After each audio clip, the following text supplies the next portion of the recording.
Allahabad high court में श्री कृष्ण जन्मस्थान से संबंधित सभी मुकदमों पर बुधवार को सुनवाई हुई। श्री कृष्ण जन्मभूमि ईदगाह मामले में हिंदू पक्षकार दिनेश शर्मा ने बताया कि आज न्यायालय में उन सभी वादों पर सुनवाई हुई जिसमें जन्म स्थान से ईदगाह मस्जिद और मीना मस्जिद को हटाने का केस किया गया था। बहस के दौरान हिंदू पक्ष ने प्रत्येक दिन केस की सुनवाई करने का अनुरोध न्यायालय से किया। माननीय न्यायाधीश मयंक जैन ने 30 सितंबर को सुनवाई की तारीख देते हुए कहा कि अभी इस प्रकार की व्यवस्था नहीं की जा सकती जो प्रतिदिन सुनवाई हो सके। आज श्री कृष्ण जन्म स्थान से शाही ईदगाह मस्जिद को हटाने वाले और मीना मस्जिद को हटाने वाले जो केस थे उनमें सुनवाई हुई।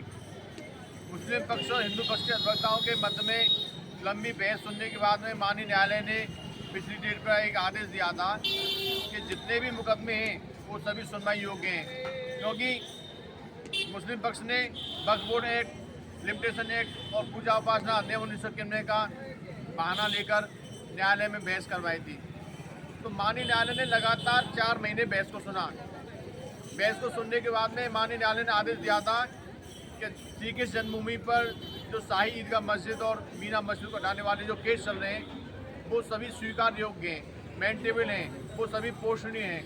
तो आज केस को आगे बढ़ाने के लिए हिंदू पक्ष और मुस्लिम पक्ष के अधिवक्ताओं के मध्य में आज भी बहस हुई। ये केस अब गवाही पर आ चुके हैं। तो हिंदू पक्ष ने माननीय न्यायालय से अनुरोध किया था कि प्रतिदिन सुनवाई हो, जिससे जो हमारे हिंदू मंदिर पर जो अवैध कब्जा है वो जल्द से जल्द हट सके। लेकिन माननीय न्यायालय ने साफ कह दिया कि इस प्रकार की व्यवस्था अभी नहीं बन सकती और माननीय न्यायालय ने सुनवाई के लिए 30 सितंबर की डेट लगा दी है। वहीं श्री कृष्ण जन्मभूमि ईदगाह मामले में जानकारी देते हुए महेंद्र प्रताप ने भी बताया, वही कोर्ट ने अगली सुनवाई के लिए 30 सितंबर नियत की है।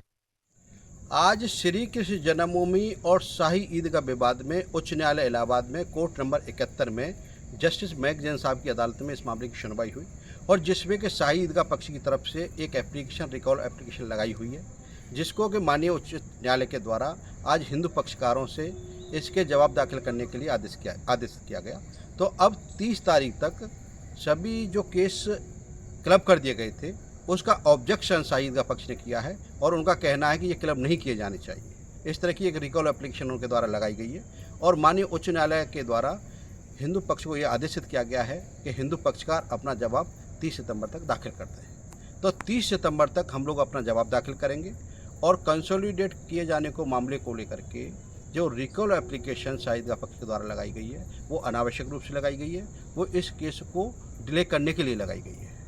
तो वो चाहते हैं कि इस केस की प्रोसीडिंग ना हो और प्रोसीडिंग लेट से लेट चलती रहे, तो इस वजह से उन्होंने इस तरह की एप्लीकेशन लगाई है। तो 30 तारीख तक हिंदू पक्षकार उस रिकॉल एप्लीकेशन का अपना जवाब दाखिल करेंगे और 30 सितंबर को अब इस मामले की अग्रिम सुनवाई होगी।